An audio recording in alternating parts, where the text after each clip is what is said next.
और बच्चों कैसे हो? हम अब शुरू करेंगे अपना एक नया लेक्चर जो होगा 3 बंदों के बारे में। ये 3 बंदे इलेक्ट्रोस्टैटिक्स में काफी इंपॉर्टेंट हैं। नाम सुना होगा मेरा, इलेक्ट्रिक डाइपोल हूं मैं। नाम सुना होगा मेरा, इलेक्ट्रिक डाइपोल के बाद dipole energy, then there is something called Gauss law. हम इनके बारे में बात करेंगे। हम इन 3 लोग उड़ा के रखेंगे बिकॉज ये 3 लोग ऐसे इंपॉर्टेंट लोग हैं जो बोलते हैं हमें जान लो, जेईई मेंस में काम आएगा। हलवा क्वेश्चन आते हैं हमको जानने पर, लेकिन हमें जानने के लिए कुछ कॉन्सेप्ट सही से आने चाहिए जो पढ़ाएंगे तुम्हें तुम्हारे प्यारे राहुल सर। आइए,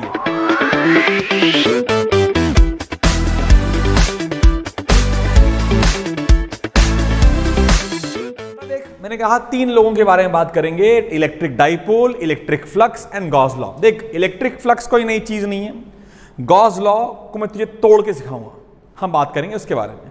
बट उससे पहले इलेक्ट्रिक डाइपोल से मिलते हुए जाते हैं, क्योंकि इलेक्ट्रिक डाइपोल बोलता है मुझे मिल ले, मुझसे सही से मिल ले, हर साल आता हूं मैं, एक क्वेश्चन लेकर के आता हूं मैं, और मेरे फॉर्मूले याद हुए ना तो हलवा है मेरा प्रश्न। और अगर मेरे फॉर्मूले याद नहीं है ना भाई साहब, मज्जा आ जाता है और 4 नंबर चला जाता है। तो क्या क्या फॉर्मूले यार, तुम्हें पता है कि इलेक्ट्रिक डाइपोल क्या होता है? It is basically 2 equal charges separated by a specific distance. सुन ध्यान से, वो डिस्टेंस कई बार बहुत छोटी होती है, कई बार बहुत बड़ी होती है, लेकिन नॉर्मली हम शॉर्ट डाइपोल्स के बारे में पढ़ते हैं, यानी उनके बीच की डिस्टेंस छोटी, यानी कि जो L है, यानी जो 2L बोलते हैं फॉर मैथमेटिकल सिंप्लिसिटी, वो छोटा है। और हमने ये भी पढ़ा है कि इलेक्ट्रिक डाइपोल मोमेंट को डिफाइन किया गया है the product of charge into the distance between them, Q into 2L। मेरे बच्चे, ये एक वेक्टर क्वांटिटी है, यूनिट होगी, Q मतलब कूलम, L मतलब मीटर, यूनिट होगी कूलम मीटर। बोर्ड ने एक बार पूछा था लास्ट टू लास्ट ईयर कि कूलम मीटर किसकी यूनिट होती है? किसकी होती है? इलेक्ट्रिक डाइपोल की। उसके अलावा तुझे पता होना चाहिए कि electric dipole is a vector quantity जिसकी डायरेक्शन प्री डिफाइंड है, हमें याद रखनी है। It is always directed from the negative charge to the positive charge. Negative से पॉजिटिव, दिमाग की घंटी बजा ले कि भाई साहब इलेक्ट्रिक फील्ड की डायरेक्शन के ऑपोजिट, प्लीज रिमेंबर। उसके अलावा इलेक्ट्रिक डाइपोल के लिए तुझे कुछ नोट्स पता होने चाहिए, 4-5 नोट्स मैंने लिखे हैं, कुछ मैं भूल सकता हूं। अगर मैं भूल गया हूँ, जहां भी प्रश्न में वो आएगा मैं उसे जरूर बताऊंगा, डोंट वरी अबाउट इट। ध्यान दे बेटा, डाइपोल की वजह से एक्सिस पे इलेक्ट्रिक फील्ड का formula 2kpx by x square minus l square का होल स्क्वायर। हलवा है, तुझे निकालना आता है, प्लस की वजह से निकाल, माइनस की वजह से निकाल, खेल खत्म कर। पर जब x बहुत बड़ा होता है, यानी x square minus l square is equal to x square, solve कर, वैल्यू आती है 2kp by x square. Notice कर बेटा, electric field on the axial point everywhere is codirectional to electric dipole. समझ, यहां रख, टुवर्ड्स प्लस क्यू रख। Plus q ने बोला भाई साहब तू मेरे पास है, हाँ, तो मेरी इलेक्ट्रिक फील्ड ज्यादा होगी, बोले हाँ। माइनस क्यू बोलता है क्या मुझसे दूर है, हाँ, क्या तेरी वजह से मेरी जो इलेक्ट्रिक फील्ड होगी वो कम होगी। तो प्लस क्यू वाला जो इधर होगा और माइनस क्यू वाला जो इधर होगा, ज्यादा कौन सा होगा? ये। तो प्लस क्यू वाले की तरफ, मतलब माइनस से प्लस की तरफ, यानी कि इलेक्ट्रिक फील्ड और पी वेक्टर को डायरेक्शनल हैं in case of axial position. Similarly बेटा, इक्वेटोरियल पोजीशन के लिए फॉर्मूला ये है, फॉर्मूला यही फॉर्मूला जब x बहुत बड़ा हो जाता है l से, यानी कि शॉर्ट डाइपोल के केस में बन जाता है minus k p vector by x cube. But ध्यान देना, p वेक्टर है माइनस से प्लस, बट जो नेट यहां पर आती है वो हमेशा हमेशा हमेशा हमेशा इलेक्ट्रिक फील्ड माइनस p की डायरेक्शन में होती है। It is always opposite to electric dipole. मैं एक चीज सिखा चुका हूं, बता भी रहा हूं कि इस पॉइंट पर, एक्सियल पॉइंट पर, r vector dot p vector is always 0, क्योंकि वह परपेंडिकुलर है। इक्वेटोरियल पॉइंट मतलब परपेंडिकुलर। तो परपेंडिकुलर पॉइंट पर अगर कभी ऐसा हो गया, ये मैं लास्ट सिखाया था कि इलेक्ट्रिक फील्ड जो होगी उसकी डायरेक्शन हमेशा माइनस पी की डायरेक्शन में होगी। जेईई ने इस पर एक क्वेश्चन भी पूछा था, मैंने लास्ट लेक्चर में सिखाया भी है। बहुत बढ़िया, ये फॉर्मूले याद हो गए। फिर हमें कुछ कुछ कहानी और याद होनी चाहिए, एकदम हलवा है भाई साहब, torque is equal to p cross E, हलवा हलवा हलवा। देन डेल्टा यू यानी कि पी क्रॉस ई, तो टॉर्क पता है, टॉर्क पता है तो वर्डन निकाल ले, टाउ डी थीटा निकाल ले, टाउ डी थीटा निकाल ले, पोटेंशियल एनर्जी आ जाती है। फॉर्मूला होता है P E theta cos theta final minus P E cos theta final minus cos theta initial. अगर कॉस थीटा इनिशियल को मैं रेफरेंस के लिए, तुझे पता होना चाहिए पोटेंशियल एनर्जी का, पोटेंशियल एनर्जी की एब्सोल्यूट वैल्यू का कोई मतलब नहीं होता, तो रेफरेंस की जरूरत होती है। तो रेफरेंस हम लेते हैं बेटा कि जब dipole is perpendicular to electric field 90 degree पर, हम cos थीटा 0 लेते हैं और हम ये याद रखते हैं कि रेफरेंस वैल्यू क्या पूछी गई है, बोली गई है, जब थीटा इनिशियल 90 है तो इनिशियल पोटेंशियल एनर्जी 0 ली जाती है।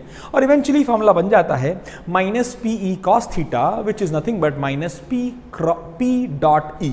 पता होना चाहिए भाई साहब, मस्त मस्त फॉर्मूले बनते हैं इस पर।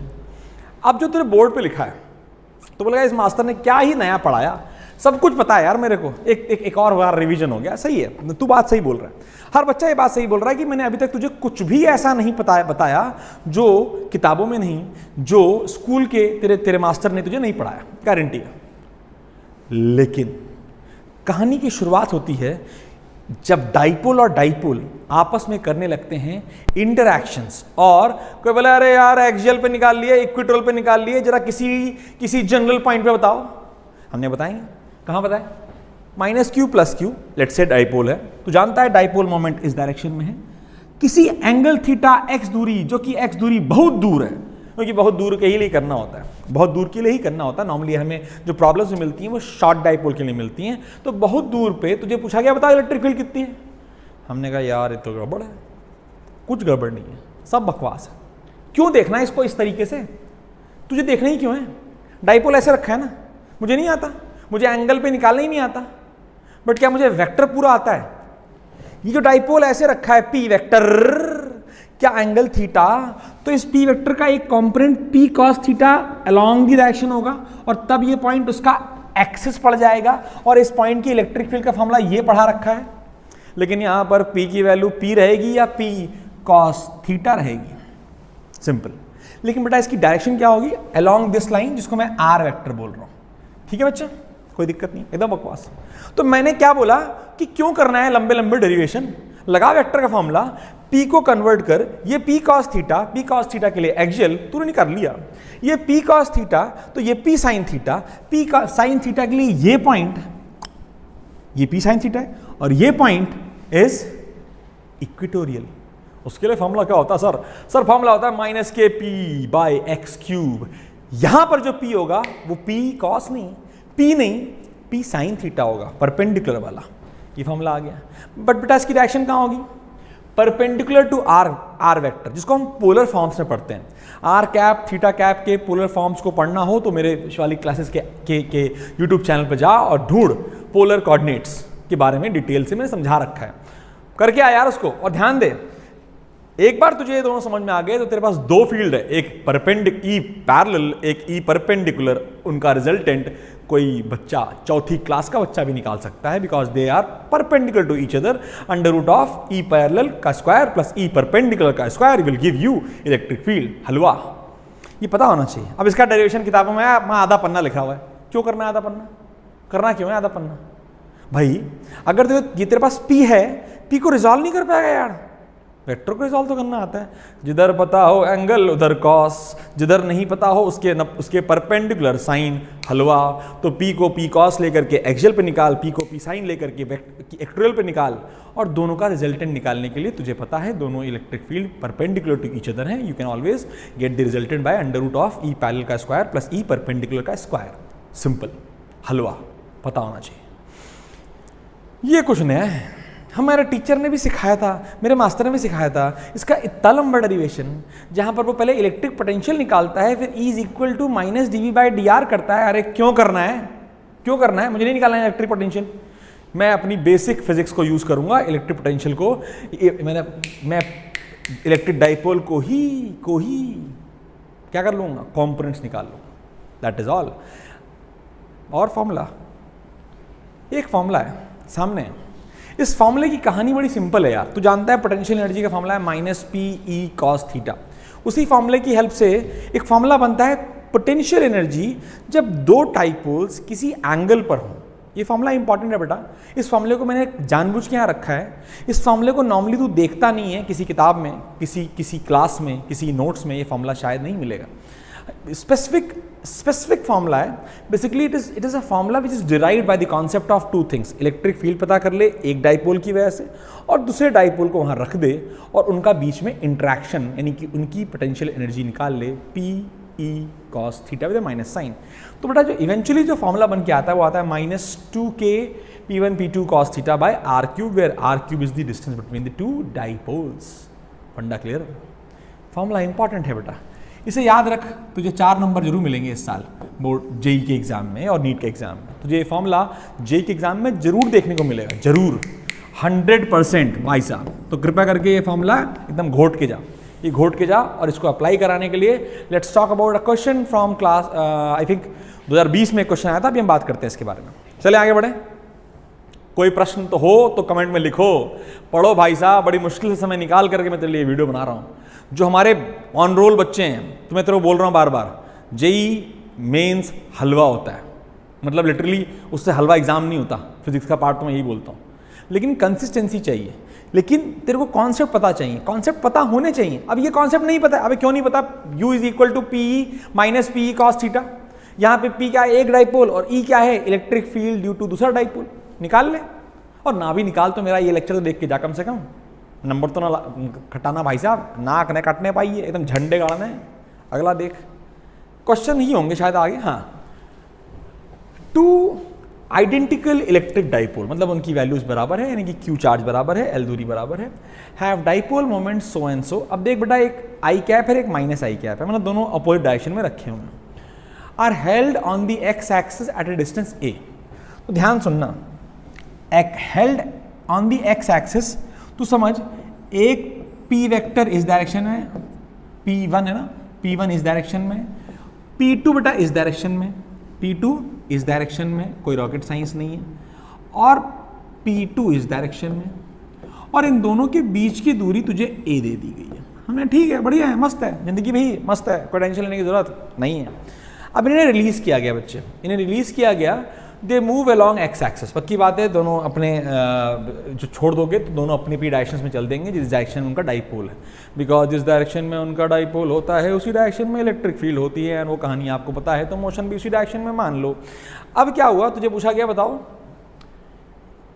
what are their speeds when they are at infinitely distance apart। infinite distance apart में क्या होगा, हम बात करें, छोड़। तो एक काम कर, तू समझ, कोई एक्सटर्नल फोर्स नहीं है, I can conserve energy, total energy is constant, total energy is equal to constant. तो एक काम करते हैं मेरे बच्चे, इनिशियल काइनेटिक एनर्जी अंडा है, क्योंकि भाई साहब दोनों रेस्ट पे हैं, और इनिशियल पोटेंशियल एनर्जी कितनी है, फॉर्मूला देख, फॉर्मूला सर, फॉर्मूला तो भूल गए, अबे पीछे मत जाओ, लिखवा दे रहा हूँ फिर से, -2k P1 P2 cos theta upon, बोलो, अपॉन x का क्यूब, वो x यहाँ पर क्या है, a है, लिख दे फटाफट। अब P1 P2 भी बराबर है, लिखो भाई साहब, और थीटा क्या है इस क्वेश्चन में, थीटा क्या है, एक इधर और एक इधर, तो थीटा क्या है? बे यार गंदे बच्चे हो तुम लोग, थीटा क्या है? 180 है यार, लगाओ, -2k P cos 180 upon a का क्यूब, ए का क्यूब ही था ना यार, हाँ, is equal to total energy initial आ गई भाई साहब। अब छोड़ दे, तो फाइनल इन्फिनिटी पे जा करके उनका कोई इंटरेक्शन ही नहीं होगा, यानी कि पोटेंशियल एनर्जी 0 होगी, बट काइनेटिक एनर्जी दोनों की बराबर होगी, क्योंकि आइडेंटिकल है, दोनों का मास सेम है, इसलिए हाफ mv², एक बार नहीं 2 बार, हाफ mv²। इसको सॉल्व कर, v निकाल ले। अब तू क्या नहीं निकालेगा, मैं ही निकाल देता हूँ, ध्यान दे, खुद निकालो भाई, कितना हो गया, हाफ हाफ, आधा आधा, पूरा mv² माइनस कॉस 180 गायब, 2k p² bye a cube. तो बेटा v² की वैल्यू कितनी आ गई, v² की वैल्यू आ गई 2k p² by ma cube. v की वैल्यू कितनी आ गई, अंडर रूट ऑफ, जो बाहर आ जाए, देख भैया p तो बाहर आ जाएगा, हाँ सर, a क्यूब में से a² निकाल ले, a² का a बाहर निकाल ले, बहुत बढ़िया, सुंदर है, अंदर एक a बचा है, 2k बाय एम ए। अब के की वैल्यू तुझे पता है 1/4πe0 होती है, 2 से 2 काट दे। अब देख क्वेश्चन कौन सा आंसर है भाई, सब में पी बाय है, वाह शानदार, IT एडवांस बना दो इसको। पी बाय अंडरस्कोर 2, 1/2 से 4 कटेगा तो देख ये वाला ऑप्शन सही है। 2/4 था, 2 ने 4 को मार दिया, 2πe0 ma, सेकेंड ऑप्शन सही। अब बताइए हलवा है क्या? यस, प्रॉपर हलवा है, लेकिन दिक्कत यह है कि हमारे बच्चों को फॉर्मूला ही नहीं पता इंटरेक्शन एनर्जी का। अबे दो चार्ज के बीच की एनर्जी के Q1 Q2/R पता है, तो ये भी पता होनी चाहिए कि दो डाइपोल के बीच की इंटरेक्शन एनर्जी का फॉर्मूला है -2k P1 P2 cos θ/R cube. R is the distance between two short dipoles. ये फॉर्मूला केवल शॉर्ट डाइपोल के लिए एप्लीकेबल है, और तुझसे पूछेगा नहीं कोई लॉन्ग डाइपोल, कोई मतलब ही नहीं है पूछने का, क्योंकि भाई अगर तू पूछ रहा है तो दे उसको लंबा टाइम, 15 मिनट कम से कम। कोई क्वेश्चन जेईई मेंस का 2 मिनट से 3 मिनट के ऊपर नहीं होना चाहिए। अगर 2 मिनट से 3 मिनट का के से ज़्यादा क्वेश्चन है नहीं आएगा, गारंटी दे कि नहीं आएगा। आगे देख, अब आने दे क्वेश्चन भाई साहब, क्या है गॉस लॉ? गॉस लॉ आप मैं बताता है नहीं, पढ़ाया तो है नहीं गॉस लॉ, पहले लिख दिया यहाँ पर, पढ़ा दूँ गॉस लॉ? जगह खाली कर रखी थी यार मैंने कहीं ना कहीं, अब पता नहीं गॉस लॉ कहाँ रख दिया मैंने। चलो अब गॉस लॉ करा ही देते हैं। सर गॉस लॉ जी क्या थे? अरे सर गॉस लॉ जो हैं सब जानते हैं कि गॉस, अबे क्या हो गया, गॉस लॉ क्या है? सुन सुन सुन सुन, सुन। सर गॉस लॉ पढ़ा लग रहा है, अरे बहुत पढ़ा है। गॉस लॉ बोलता है कि भाई साहब कोई भी सरफेस हो गंदी कितनी भी गंदी, इसके अंदर बहुत सारे मान ले Q1 charge, Q2 charge, Q3 charge, और बाहर Q4 चार्ज, Q5 चार्ज, कुछ निगेटिव भी ले ले, ये निगेटिव ले ले, ये निगेटिव ले ले, तो भाई साहब इस लाइन को जो बनाया गया है इसको बोलते हैं तुम क्लोज्ड हो। क्या हो? तुम क्लोज सरफेस हो। अच्छी बात सर, हम याद रखेंगे। और तुम्हारा नाम है GS, GF नहीं, GS, Gaussian surface. Gaussian surface ये कहती है भाई साहब नेट फ्लक्स। अब यू का है, what is flux? Flux are the number of electric field lines passing through an area perpendicular to it is known as flux, electric flux. Similar कहानी हम मैग्नेटिक फ्लक्स में भी पढ़ेंगे। तो फॉर्मूला है integral E dot D A, area है यहां पर, close area is equal to Q enclosed by E0। ये फॉर्मूला है। अब इस फॉर्मूले को ना आधी जनता पढ़ चुकी है, पूरी जनता पढ़ चुकी होगी यार। अगर तू जेईई की तैयारी कर रहा है और तूने फॉर्मूला नहीं पढ़ा, भाई साहब बहुत दुख की बात है। लेकिन ये फॉर्मूला जो सामने तेरे पास अवेलेबल है, इसमें कुछ बातें ध्यान रखना। इस फॉर्मूले के 2 पार्ट्स हैं, इसको भूल जा, ये दोनों ही फ्लक्स हैं। ये बोलता है मैं हूं लेफ्ट हैंड साइड, मैं हूं राइट हैंड साइड। तो चार्ज जो राइट हैंड साइड में है, it is only the charge inside the Gaussian surface, remember, important. वेराज electric field जो है वो सबकी वजह से है, कोई चार्ज अंदर हो बाहर हो, पाकिस्तान में हो अफगानिस्तान में हो, उससे फर्क पड़ता नहीं है। Because of every damn charge in the vicinity of that particular Gaussian surface there will be the electric field and you will always be finding it using a Gauss law. Simple सी बात है। Formula याद रख, इस फॉर्मूले को detail में पढ़ना चाहिए कि भाई एरिया वेक्टर क्या होता है, व्हाट इज एरिया वेक्टर। तो देयर आर सम क्वेश्चन जो कि एरिया वेक्टर के ऊपर आए हुए हैं, हम उसके बारे में बात करेंगे। अगर मुझे खाली जगह कहीं मिली तो मैं एरिया वेक्टर के बारे में बात करूँगा। एक बार मैं एरिया वेक्टर तुझे बता दूं तो इलेक्ट्रिक फील्ड और एरिया वेक्टर का डॉट प्रोडक्ट गॉस लॉ होता है। गॉस लॉ नहीं, इलेक्ट्रिक फ्लक्स होता है। इलेक्ट्रिक फ्लक्स क्या होता है? इलेक्ट्रिक फील्ड और एरिया वेक्टर का dot product, easy, very easy. आगे बढ़ते हैं भाई साहब। अरे ठीक है सर, क्वेश्चन पे आओ। हमने क्वेश्चन थोड़ा गड़बड़ लग रहा है, फॉर्मूला ये है तो वो कैसे बन गया? सर वो फॉर्मूला देखो ध्यान से, अगर तो mod E is equal to q n, नहीं अच्छा नहीं लग रहा, मॉड E और सर एरिया भी मॉड कर दो, आहा क्या बात है, क्या ही बात है, is equal to q enclosed by E0।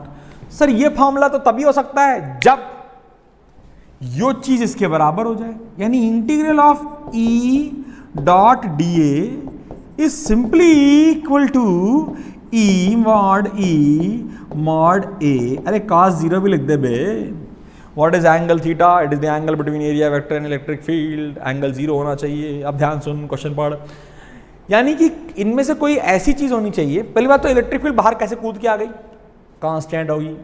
Gaussian surface पे इलेक्ट्रिक फील्ड कांस्टेंट होगी तभी उसको इंटेंशन से बाहर आ पाएगी। मेरे बच्चे जानते हैं, सुनते हैं, बोलते हैं, बहुत कई बार बोल चुका हूं मैं कि जब भी इलेक्ट्रिक फील्ड कांस्टेंट होगी गॉस लॉ अच्छा है, मस्त है, लगाया जा सकता है। कोई बोलता है गॉस लॉ कब कब लगाया जा सकता है? सर हमेशा लगा लो अगर लगा पाओ, और अगर लगाने के लिए तेरे पास कुछ सिंपल ज्योमेट्रीज हैं जिन पे तू लगाएगा। स्फेयर है, सिलिंड्रिकल है, क्यूब्स है, यहाँ तू लगाएगा। ये याद रखना, अगर इलेक्ट्रिक फील्ड कांस्टेंट नहीं है ना, आंखें बाहर हो जाएंगी इलेक्ट्रिक फील्ड में इसको इंटीग्रेट करने में। इसलिए देख, इस क्वेश्चन में इलेक्ट्रिक फील्ड कांस्टेंट थी इसलिए बाहर आ गई, और साथ साथ इलेक्ट्रिक फील्ड और एरिया वेक्टर के बीच का एंगल 0 है, यानी electric field is perpendicular. Electric field is perpendicular to the surface. Electric field perpendicular to surface मतलब surface is equipotential. Yes, remember, electric field और एरिया वेक्टर अगर 0 होता है, डॉट प्रोडक्ट कॉस 0 आता है, इसका मतलब है कि जो सरफेस है वो इक्विपोटेंशियल है। Electric field is perpendicular to the surface. अब क्वेश्चन आंसर देख ले। पहला तो नहीं है क्योंकि इलेक्ट्रिक फील्ड कांस्टेंट भी बोलना चाहिए। Only when the Gaussian surface is equipotential. Equipotential सही बात है, इक्विपोटेंशियल तो होनी ही चाहिए, लेकिन इक्विपोटेंशियल का मतलब है थीटा 0 है, लेकिन ई भी कांस्टेंट है, ये जरूरी है। यानी कि equipotential surface only when the Gaussian surface is an equipotential surface and electric field is constant on the surface. B is answer. It is a great question, it is a great question, क्योंकि फर्जी 4 number फेंके गए हैं तुम्हारी तरफ, अब तुम्हें इसको लपकना है और ना लपक पाओ, ले दो -1 कर दो आंसर। क्योंकि बहुत सारे बच्चे चिल्ला चिल्ला के मास्टर भी बोलते हैं कोई भी कहीं भी लगा लो, गॉसियन सरफेस कैसी भी हो, गंदी हो, अच्छी हो, कहीं भी लगा लो, Gauss law is applicable for all types of surface. ऐसा मैं भी चिल्ला चुका हूं तुम लोगों के लिए। हाँ भैया, ये इक्वेशन गॉस लॉ नहीं है, ये इक्वेशन गॉस लॉ नहीं है। अगर गॉस लॉ होता तो मैं मानता कि ऑल टाइप्स ऑफ सरफेस। ये मॉडिफाइड गॉस लॉ है, इसमें एंगल अंडा किया गया है, एंगल अंडा किया गया है, यानी तुझे समझना है कि ये वैल्यू इसके बराबर कब हो सकती है, और तभी आंसर कर सकता है। समझ से, वरना इतना अच्छा क्वेश्चन आपको नमस्ते करा देगा भाई साहब। आगे बढ़ते हैं। फिर क्या हुआ? Shown in the figure is a shell made up of conductor, it has inner radius a, outer radius b. कहाँ बनाया भैया, बना दिया करो। Inner radius a, outer radius बहुत बढ़िया b, and carries a charge q. चलो चार्ज क्यू रख लो, बहुत बढ़िया। At it centre is a dipole. Dipole मतलब प्लस माइनस चार्ज रखा है, यानी कि देख बेटा, जब भी मैं पढ़ा भी चुका हूँ, रिसेंटली एक वीडियो भी डाली हुई यूट्यूब पे जहाँ पे मैंने कंडक्टर्स पढ़ाया है। कंडक्टर्स में चार्ज अंडर कैविटी, कैविटी में जो भी चार्ज रखा होगा बच्चे वो हमेशा सरफेस पे आएगा। सेम माइनस क्यू रखेगा ऊपर माइनस क्यू आएगा, प्लस क्यू रखेगा ऊपर प्लस क्यू आएगा, सिंपल। ध्यान दे, यहाँ डाइपोल रखा गया है। डाइपोल बोलता है अपन प्लस क्यू माइनस क्यू साथ है, बहुत छोटका सा, तो नेट चार्ज क्या रखा गया? 0। तो बाहर आया है क्या? 0। डाइपोल जैसी कोई चीज़ इलेक्ट्रिक फील्ड पे इफेक्ट नहीं आने वाली, यानी कि नेट चार्ज सरफेस पे अभी भी क्यू है और अंदर कोई 0 ही है। अब अगर मुझे, क्योंकि सारे क्वेश्चन में नॉर्मली इसमें उन्होंने बाहरी बात कर रखी है, तो अगर मुझे यहाँ कहीं बेटा r दूरी पर इलेक्ट्रिक फील्ड निकालनी है, मैं डॉट डॉट डॉट डॉट करूँगा, गॉसियन सरफेस बनाऊंगा, मुझे बता नेट चार्ज एंक्लोज क्या आएगा? केवल कैपिटल क्यू। डाइपोल की वजह से नेट चार्ज आएगा ही नहीं मेरे बच्चे, तो फॉर्मूला क्या हो गया? It will be KQ/r²। तो electric field outside this shell is same as that of a point charge at the centre of the shell.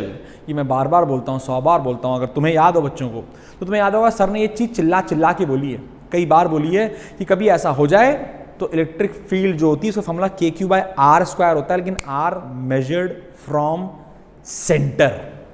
तो ऑप्शन कौन सा सही है? बाकी सब बकवास है, चार्ज डेंसिटी फलाना ढिमका। Next,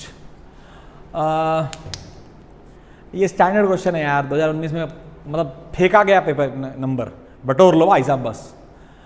N electric dipole is found by 2 equal and opposite charge, हम जैसा कि होता है सेपरेशन बाय डिस्टेंस d, तो बना लेते हैं यहाँ पर, देखते हैं क्या है, हौसला अच्छा हो यार।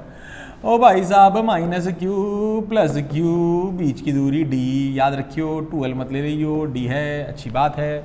The charges have same mass, चलो ठीक है, मास इनका m ही m है, ये भी m है, ये भी m है, बहुत खुशी की बात है। It is kept in a uniform electric field E। बेटा इक्विलिब्रियम में है, मतलब इलेक्ट्रिक फील्ड की डायरेक्शन में ही +q चार्ज रखा है, तुमने ये पढ़ रखा है। It is stable equilibrium. ये कैसा है बेटा? ये कैसा है? ये स्टेबल इक्विलिब्रियम है। एक मिनट रुक जा, इसको मैं सेलेक्ट कर पाऊँ? नहीं कर पाऊँगा। तो मुझे कलर चेंज करना चाहता हूँ बेटा, इतने वाले पार्ट का, डाइपोल वाले पार्ट का, नहीं सब कुछ हरा हरा हो जाएगा, मतलब सफ़ेद सफ़ेद। ठीक है, अब देख स्टेबल इक्विलिब्रियम, हमने क्या करें स्टेबल इक्विलिब्रियम में कोई चीज़ को हल्का सा डेविएट करेंगे तो वो करेगा SHM, और यहाँ होगा एंगुलर SHM। तो टाउ की वैल्यू क्या होती है सर? टाउ की वैल्यू होती है P क्रॉस E, हम जानते हैं सर। और in this case P cross E, in this case जो जिस डायरेक्शन में एंगल होगा, जो टाउ होगा उसके अपोजिट डायरेक्शन में आएगा, इसीलिए it is equal to minus sign. तो tau is equal to minus PE sine theta मान ले, क्योंकि थीटा बहुत छोटा है, तो tau is equal to minus PE theta बोल दे। Tau is nothing but I into alpha होता है, जानते हैं सब, माइनस PE थीटा हो गया। तो नोटिस कर, तो अल्फा की वैल्यू आ गई E minus P by I moment of inertia है। यानी अगर ध्यान दे तो by standard SHM equation, angular SHM, it is minus omega square theta, तो ओमेगा की value under root of PE by I। अगर टाइम पीरियड निकालना है तो ओमेगा चाहिए, I सर I, अरे डॉट रोटेट तो अपने वो ऑक्सीडेट तो अपने सेंटर के अबाउट करेगा। तो moment of inertia of MM eight the centre is halwa, I की हलू। अरे क्या ही सर, बहुत ही बकवास। यो M, यो भी M, सेंटर ये दूरी d/2। अरे sir moment of inertia is mr square, दो बार लिखो, md/2 का होल स्क्वायर और प्लस md/2 का whole square, that is equal to 2md square by 4, 2 कैसे आया नहीं बताऊंगा, md स्क्वायर बाय 2, कोई रॉकेट साइंस नहीं है। ये I आ गया, रख दे ओमेगा में रख दे, अंडर रूट ऑफ, दो ऊपर ले आ, 2PE by MD square, 2EP by MD square. अबे कुछ गड़बड़ है, D स्क्वायर कहाँ से आ गया? D स्क्वायर कहाँ से आ गया? आने दे, P में है ना D, उड़ा देंगे बाद में यार, कोई टेंशन थोड़े। तो भैया व्हाट इज ओमेगा? ओमेगा की वैल्यू आ गई under root of 2PE by MD square, that is 2P होता है Q इंटू D E।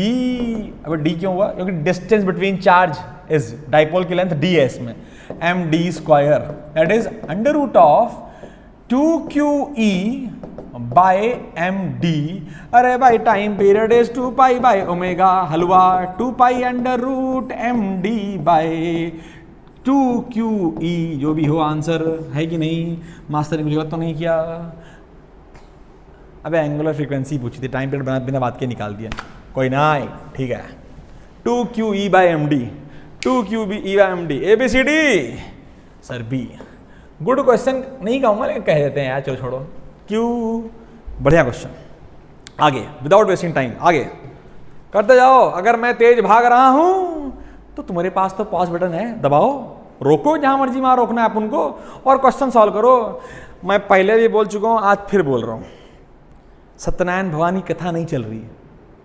अगर तुम ये सोच रहे हो कि सत्यनारायण भवानी कथा चल रही है और अभी कलावती पैदा होगी, फिर वो बहुत सारे काम होंगे उसके, भाई साहब वो सब मत करो कि मतलब वो हमारे बनिया जी बोलेंगे ना ना ना, जब उसकी शादी हो जाएगी तब हम करेंगे पार्टी, और जो भी पूजा हो जाए वो सब ना हो रहा है यहाँ पर। सत्यनारायण भवानी कथा नहीं चल रही है, पॉज करो, क्वेश्चन सॉल्व करो, अपने आप करो, वरना चलाओ सत्यनारायण भवानी कथा, प्रसाद मिलेगा एंड में, अंडा।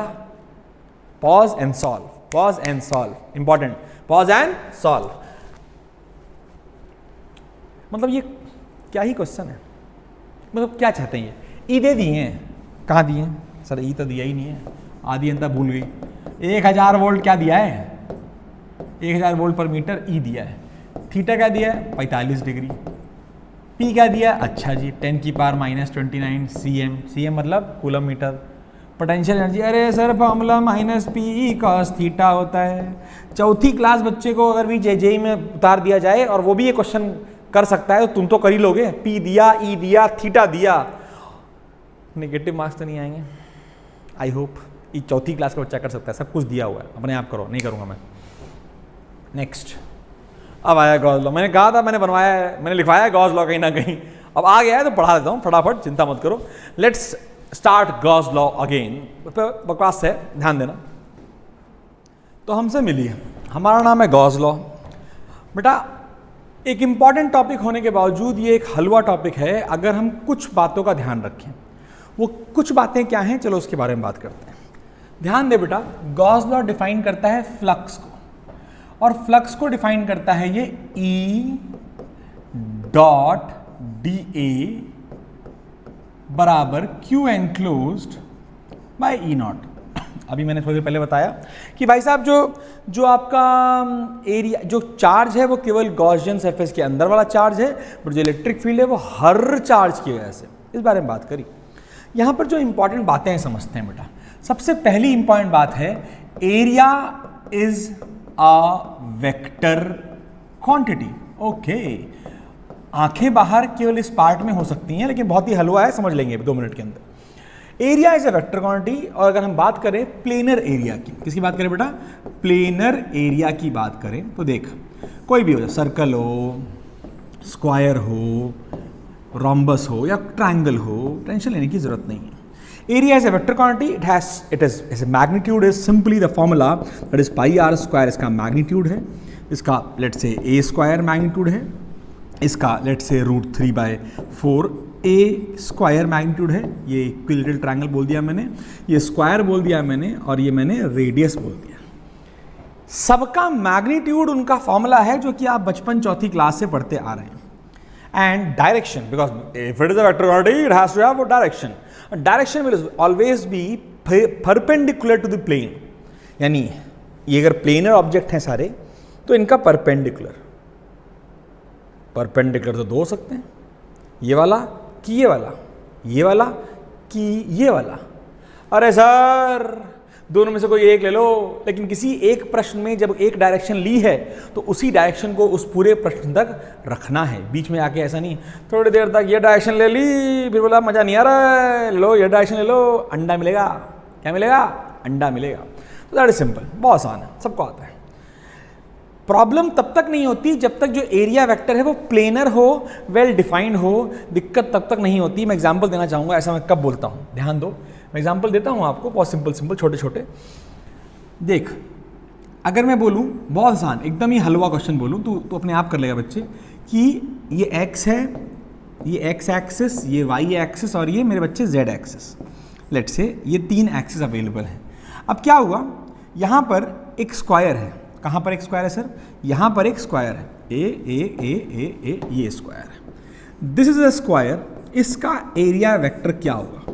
हमने बहुत ही सिंपल, कोऑर्डिनेट क्या है बताओ सर? मैंने कहा a,0, 0, a। बच्चा जान गया कि इसकी लेंथ a है। Area is a square. Now perpendicular to xy plane is k cap.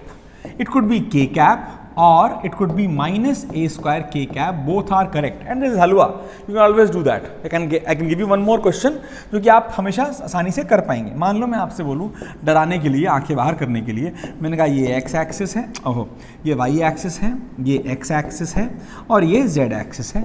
सुंदर ध्यान देना, सर्कल मेरा आपका सर्कल बनाया जो कि किस प्लेन में है? जो कि आपका zx प्लेन में है, सॉरी zy प्लेन में है।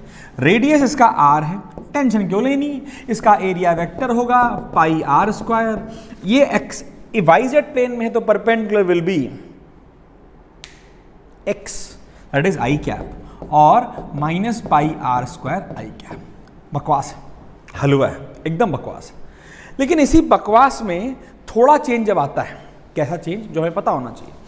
मान ले क्लासिकल क्वेश्चन दे रहा हूं मैं तेरे को, मेरे कई सारे वीडियोस में सिमिलर क्वेश्चन आपको मिल जाएगा, लेकिन इंपॉर्टेंट है ये x है, ये y है, ये z है, और जो मैं एरिया दिखाना चाहता हूं वो कुछ भी गंदा सा हो सकता है।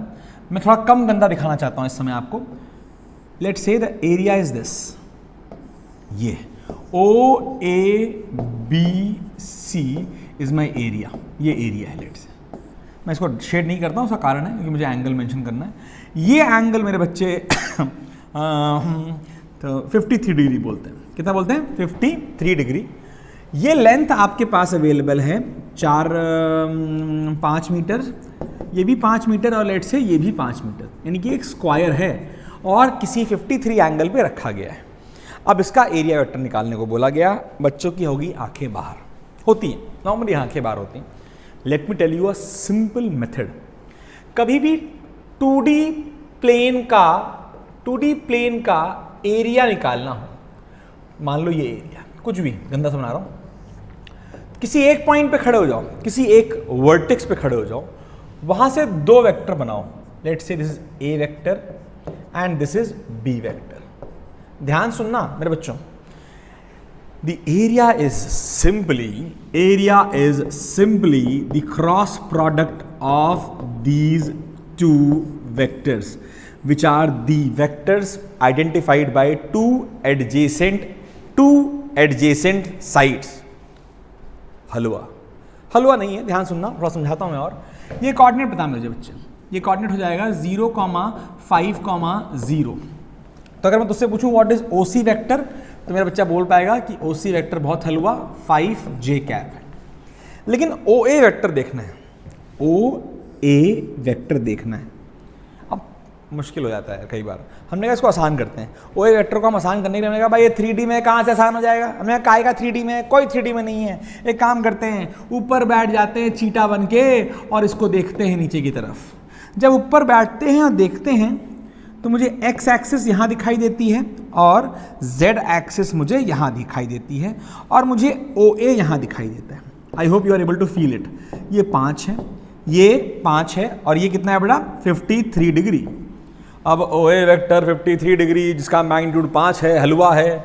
ध्यान देना, ये कितना हो गया, ये हो गया 5। ऐसे भी कई लोग बोलते हैं ना, ध्यान देना कैसा हो गया, ऐसे कुछ। 5 cos 53 that is equal to 5 into 3/5 that is equal to 3 in the x direction, यानी कि 3i cap. Now this is कितना आ गया, ये आ गया 5 sin 53 that is 5 into 4/5 that is equal to -4 k cap. नीचे की तरफ है इसलिए मैं k कैप, नीचे क्या बोल रहा है भाई, -4 कैप k कैप नहीं है, बाहर की तरफ है, तो इट इज +4 k कैप। तो मेरा OA वेक्टर क्या है, मेरा OA वेक्टर है 3i कैप ओहो +4 k कैप। हमारे पास OC वेक्टर आ गया, हमारे पास OA वेक्टर आ गया which is 3i cap +4 k cap. Area vector is simply OC vector into OA, into मतलब क्रॉस है, कौन सा प्रोडक्ट है, क्रॉस प्रोडक्ट, यानी कि 5j इंटू 3i + 4k, वाह भाई वाह, इज इक्वल टू 5 3 जा 15 j क्रॉस i प्लस 5 4 जा 20 j क्रॉस k। अरे जानते हो क्या सर, क्या i j k, अगर क्लॉकवाइज जाओ तो प्लस होता है और एंटी क्लॉकवाइज जाओ तो माइनस होता है। तो j cross i clockwise anti clockwise, minus anti clockwise, तो -k cap. j cross k is +20i cap. तो मेरा ये एरिया वेक्टर आया 20i कैप -15k कैप।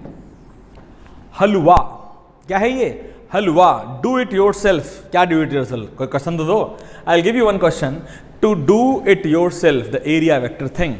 क्यों ही करना, एक क्वेश्चन मेरे ख्याल से जेईई मेंस में पूछा हुआ है, मैंने यहाँ पर आपको बताया भी हुआ है। उसमें एरिया वेक्टर निकालने के लिए 2 एडजेसेंट साइड को वेक्टर फॉर्म में लिखो, उनका क्रॉस प्रोडक्ट निकालो, हलवा करो, सॉल्व करो।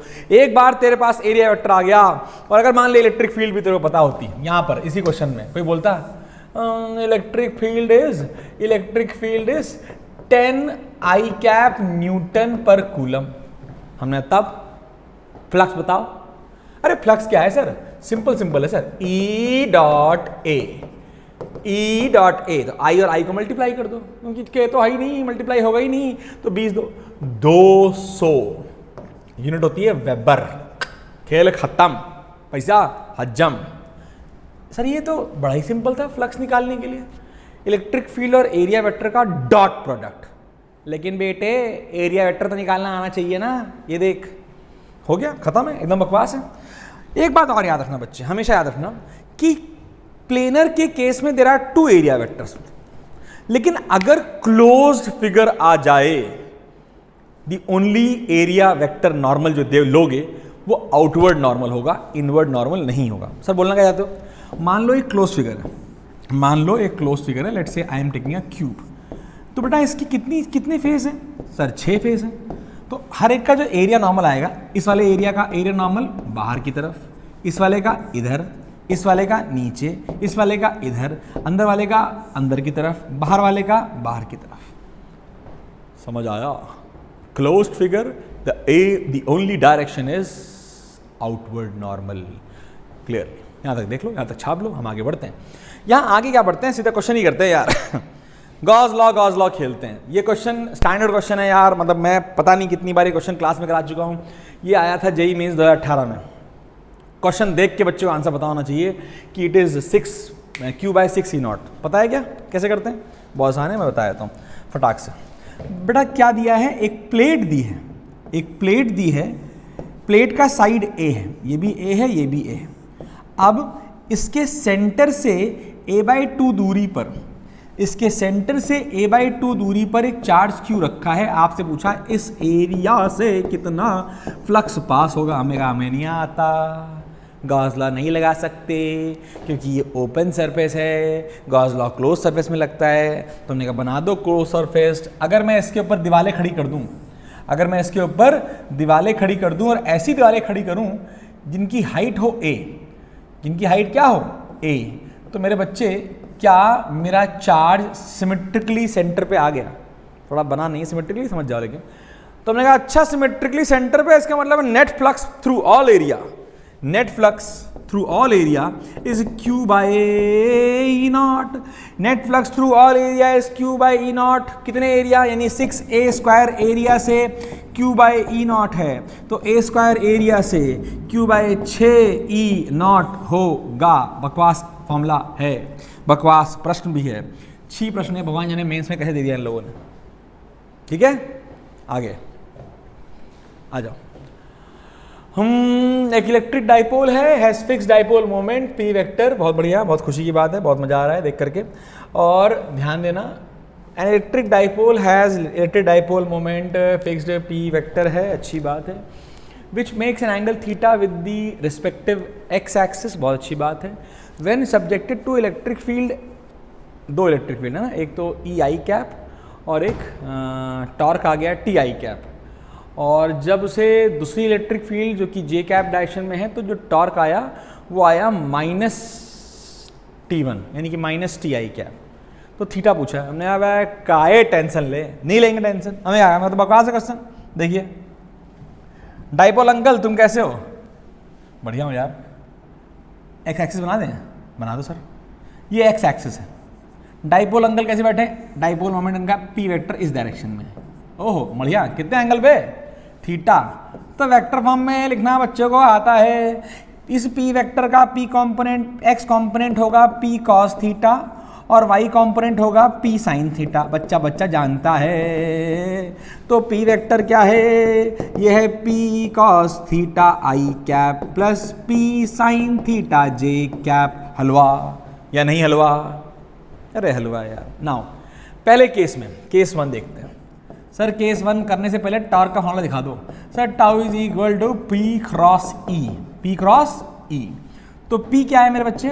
P cos theta I cap plus P sin theta J cap और E वेक्टर क्रॉस के साथ कितना है इस बार कितना है बच्चे? EI cap. हमने सही है, बढ़िया है, मस्त है, जिंदगी बढ़िया चल रही है। क्रॉस प्रोडक्ट निकालना बचपन में सीखा था। I का I से अंडा आएगा, लिख नहीं रहा हूं इसलिए। J का I से क्या आएगा? ये आएगा PE sin theta J cross I। अभी सिखाया J cross I is -K, तो -PE sin theta K cap. ये तेरा आ गया टॉर्क। ये क्या आ गया? टॉर्क। तेरा टॉर्क आ गया। ये टॉर्क जो आया, it experiences a torque of tau I cap. हमारा क्या गलत किया हमने? कुछ गलत किया क्या हमने? का गलत किया है। एक्स एक्सिस सही है। When subjected to a electric field, इतना इतना, it experiences a torque tau, tau के कैप होना चाहिए भाई साहब, गलत दिख लग रहा है, मुझे तो गलत लग रहा है। एक बार एक काम करते हैं, एक और क्वेश्चन देखते हैं और फिर हम आगे बढ़ते हैं, परेशान क्यों हो रहे हैं।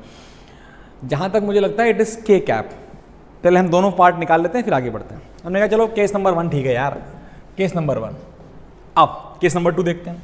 केस 2 में कहानी सेम है, टाउ की वैल्यू p क्रॉस ई ही रखनी है और p की वैल्यू है p cos theta I cap plus p sin theta j cap, और साथ में है ये √3e j cap, √3e j cap है। अब देख j से j मिलेगा नहीं, j से j मिलेगा नहीं, तो आंसर क्या आएगा, ये आएगा √3 p cos pe cos theta I cross j। मेरा बच्चा जानता है कि ये क्या होता है, तो √3 pe cos theta k cap. कोई रॉकेट साइंस थोड़े, हो गया काम, आ गया काम, बढ़िया है।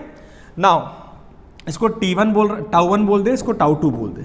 गिवन है tau 2 equals to minus tau 1, यानी कि tau 2 √3 pe cos theta k cap equals to tau 1 का नेगेटिव हो गया, नेगेटिव से plus pe sin theta k cap से टेंशन ले मत, दोनों में साइड k कैप आ चुका है।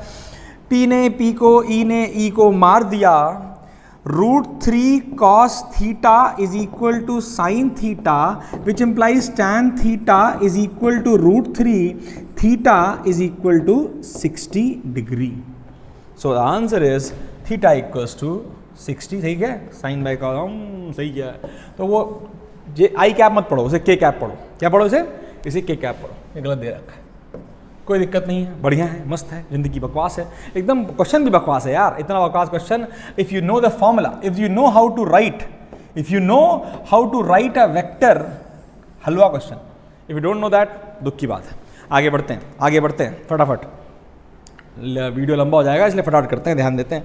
हलवा प्रश्न, भगवान जाने ऐसा क्वेश्चन आ कैसे जाता है, जी वालों को भी शर्म नहीं आती इस क्वेश्चन पूछ करके। ध्यान दे, क्या दिया है, 4 close surface corresponding charge distribution दे रखा है, बताओ। फ्लक्स का फॉर्मूला था Q enclose by E not.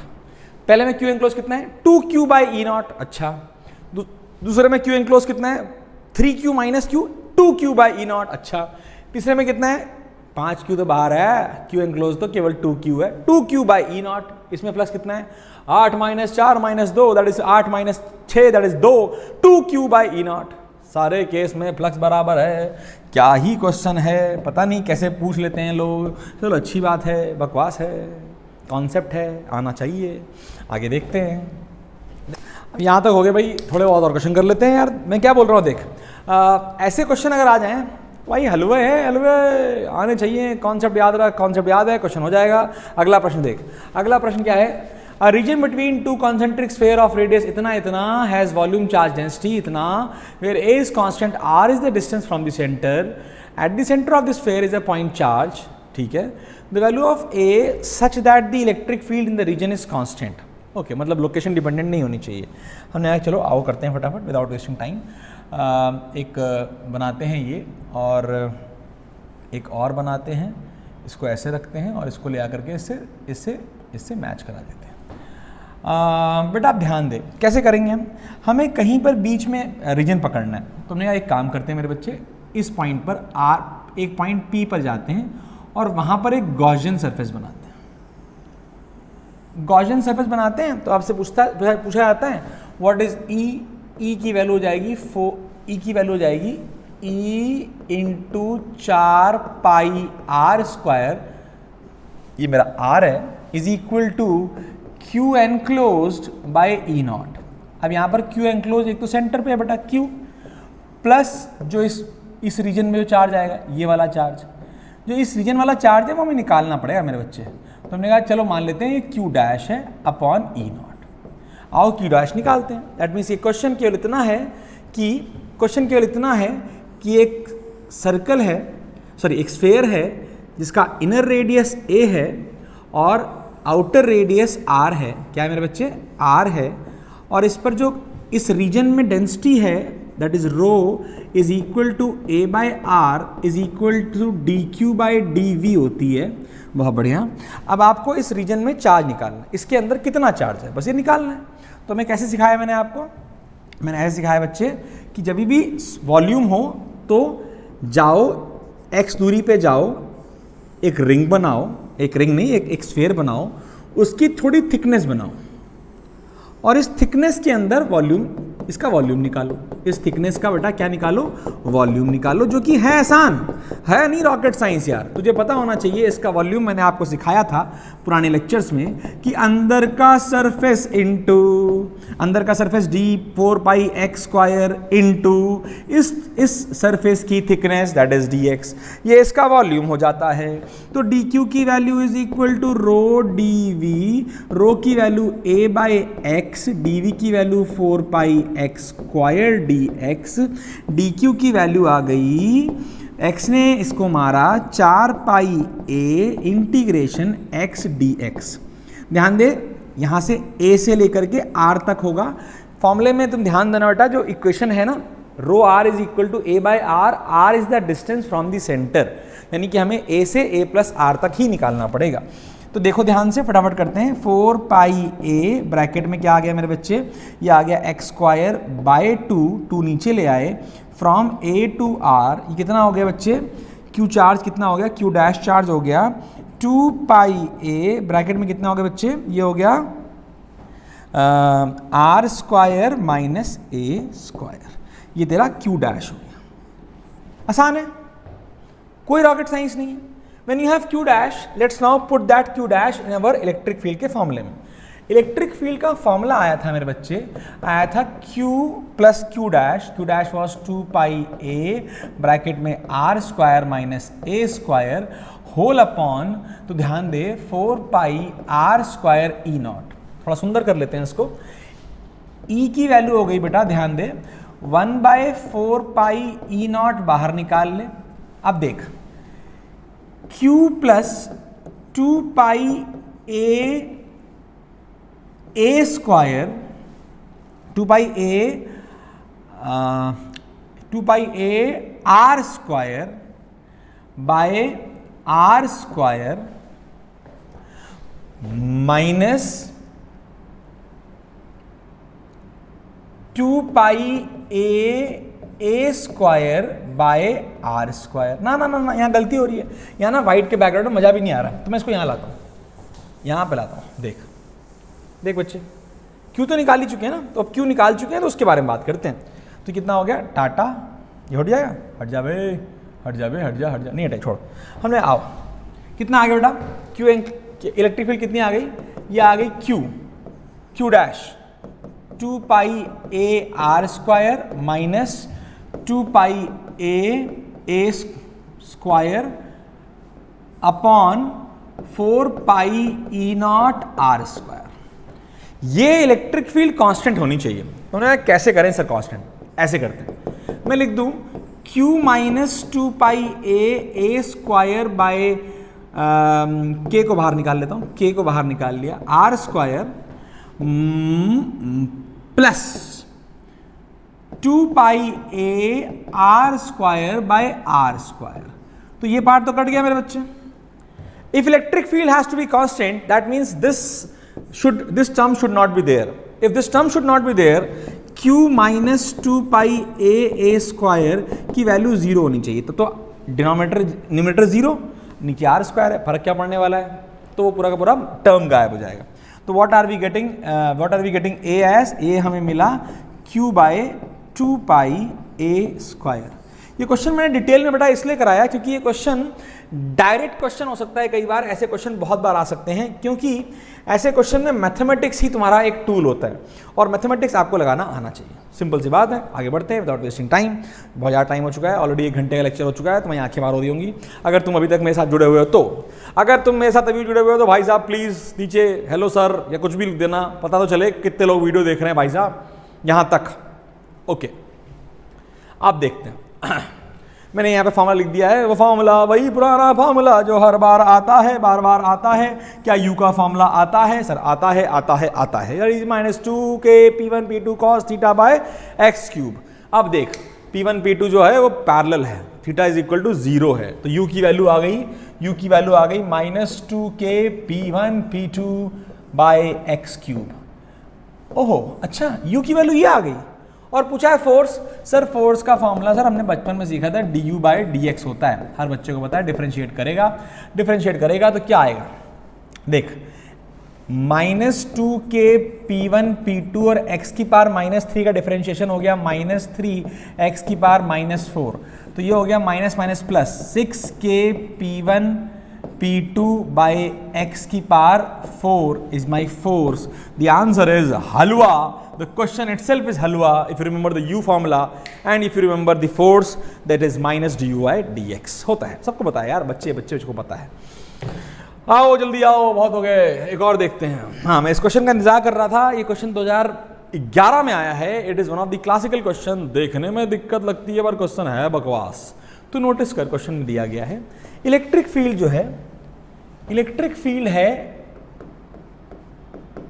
E naught I cap, X cap मतलब I cap, where E naught is constant, the flux through the shaded region. अगर तू shaded region को देखे ना तो कुछ अलग ही है भाई साहब। मतलब एक एक्स वाई जेड एक्सिस पे एक प्लेट रखी हुई है गंदी सी। हमने कहा होने दे गंदी, डरते हैं क्या हम? नहीं डरते हैं। हमने कहा नाम रख, इसका एरिया वेक्टर निकालना है तो नाम रख, इसको O बोल दे, इसको A बोल दे, इसको B बोल दे, इसको C बोल दे। जो साइड्स बहुत आसानी से आप निकाल सकते हैं उसका वेक्टर लिखिए। OA वेक्टर लिखना हलवा है and that is nothing but A i cap, OA vector. अगर तू नोटिस करे तो OC वेक्टर लिखना भी बहुत हलवा है क्योंकि कोऑर्डिनेट दे रखे हैं, that is A i cap plus A K cap. तो एरिया वेक्टर कितना हो गया? एरिया वेक्टर कितना हो गया? ये हो गया OA cap, OA into OC, सब बच्चे जानते हैं। ये हो गया O i cap into A i cap plus A K cap. ध्यान दे, ये हो गया A square I cross I जो कि 0 होता है, A square I dot cross K that is equal to -j होता है। तो एरिया वेक्टर जो आया बेटा वो आया -A square I cross K is J cap. ये मेरा एरिया वेक्टर आया। एक बार मेरे पास एरिया वेक्टर आ गया, अब मुझे कुछ करना थोड़ा ना है, मुझे इलेक्ट्रिक फील्ड वेक्टर निकालना है, मुझे फ्लक्स निकालना है। मैंने कुछ गलत तो नहीं किया, एक बार देख लेते हैं। A आई कैप सही लिखा है, A K कैप सही लिखा है, हाँ -A स्क्वायर J कैप एकदम सही है। देख OA क्रॉस OC कर या OC क्रॉस OA कर, तेरा साइन का अंतर आएगा। तो तेरे को तो फ्लक्स निकालना है, केवल मैग्नीट्यूड पे खेल। अब दिमाग लगा और मल्टीप्लाई करते हैं। किसको? आई और जे को मल्टीप्लाई करेंगे तो मल्टीप्लाई होगा। अबे कुछ गड़बड़ हो गया, बड़ा ही कांड हो गया इसमें। अब कांड क्या हो गया वो देखते हैं। कांड हुआ तो है जरूर। अरे बहुत बड़ा कांड हो गया है। अरे सर ये वाई एक्सिस है, ये एक्स एक्सिस है और ये जेड एक्सिस है। तो इन लोगों ने जो लिखा है वही हमने गलत कर दिया है। हमने जो कोऑर्डिनेट लिख दिए हैं वही गलत हो गए। तो जरा कोऑर्डिनेट फिर से लिखिए। तो ओ ए में अबे वो ए जो है वो एक्स नहीं है, ये आई है, सॉरी वाई एक्सिस है। तो ए जे कैप और फिर ओ सी क्या है, ध्यान सुनना, गड़बड़ ना करना, एकदम सही लिखा था वैसे तो। ए आई प्लस ए के, अब सही है जी। आओ चलो मल्टीप्लाई करते हैं। O A cross O C is equal to A J cap cross A I cap plus A K cap. इंसान से गलती होती है लेकिन अच्छी बात है कि गलती समझ में आ जाए, कहाँ पर क्या गलती हुई है, कहाँ पर क्या गलती हुई है पता चलना चाहिए। कितना आ गया? ए जे क्रॉस आई प्लस ए स्क्वायर जे क्रॉस के। फटाफट करते हैं बेटा, आई लिख, जे लिख, के लिख। जे क्रॉस आई उल्टा जा रहे हो मानी कि -A स्क्वायर के कैप, जे क्रॉस के सीधा जा रहे हो यानी कि A square I cap. Okay, area vector हमारा ये है। ओके, इलेक्ट्रिक फील्ड कितनी है? E naught I cap. अरे डॉट प्रोडक्ट करते हैं तो केवल आई को आई से मल्टीप्लाई करो, तो flux is E not A square. खेल पूरा वेक्टर में है यानी कि एरिया वेक्टर निकालने में।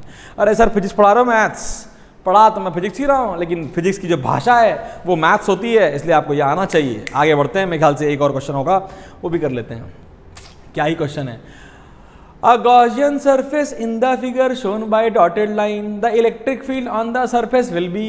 100 बार चिल्ला चिल्ला के मास्टर बोल चुका, मैं अभी नहीं बताऊंगा, तुम बताओ इसका आंसर क्या है। ए बी सी डी, उसको प्लीज कमेंट करो। इनमें से last question a b c d में से कौन सा आंसर सही है वो कमेंट कीजिए प्लीज। ए है, बी है, सी है, डी है। हलवा है, पूरे लेक्चर में 100 बार बोल चुका हूं मैं। With this, we will come to an end with Gauss law. We have come to an end with Gauss law के साथ इलेक्ट्रिक फ्लक्स, हमने एरिया वेक्टर पढ़ लिया, हमने डाइपोल के बारे में पढ़ लिया, एक फॉर्मूला पढ़ लिया, दो डाइपोल के बीच की पोटेंशियल एनर्जी का interaction is -2k P1 P2 cos theta by r cube या x क्यूब, जो भी डिस्टेंस हो। With this, let me rest the lecture now. Please मेहनत करो, आगे बढ़ो। एक और लेक्चर आज ही और पड़ जाएगा। You will have lectures continuously. Okay, bye बच्चों, ऑल द बेस्ट। फोड़ो, झंडे गाड़ो और नाम रोशन करो, अपने पापा का भी और थोड़ा बहुत मेरा भी। बहुत बढ़िया, बाय बच्चों।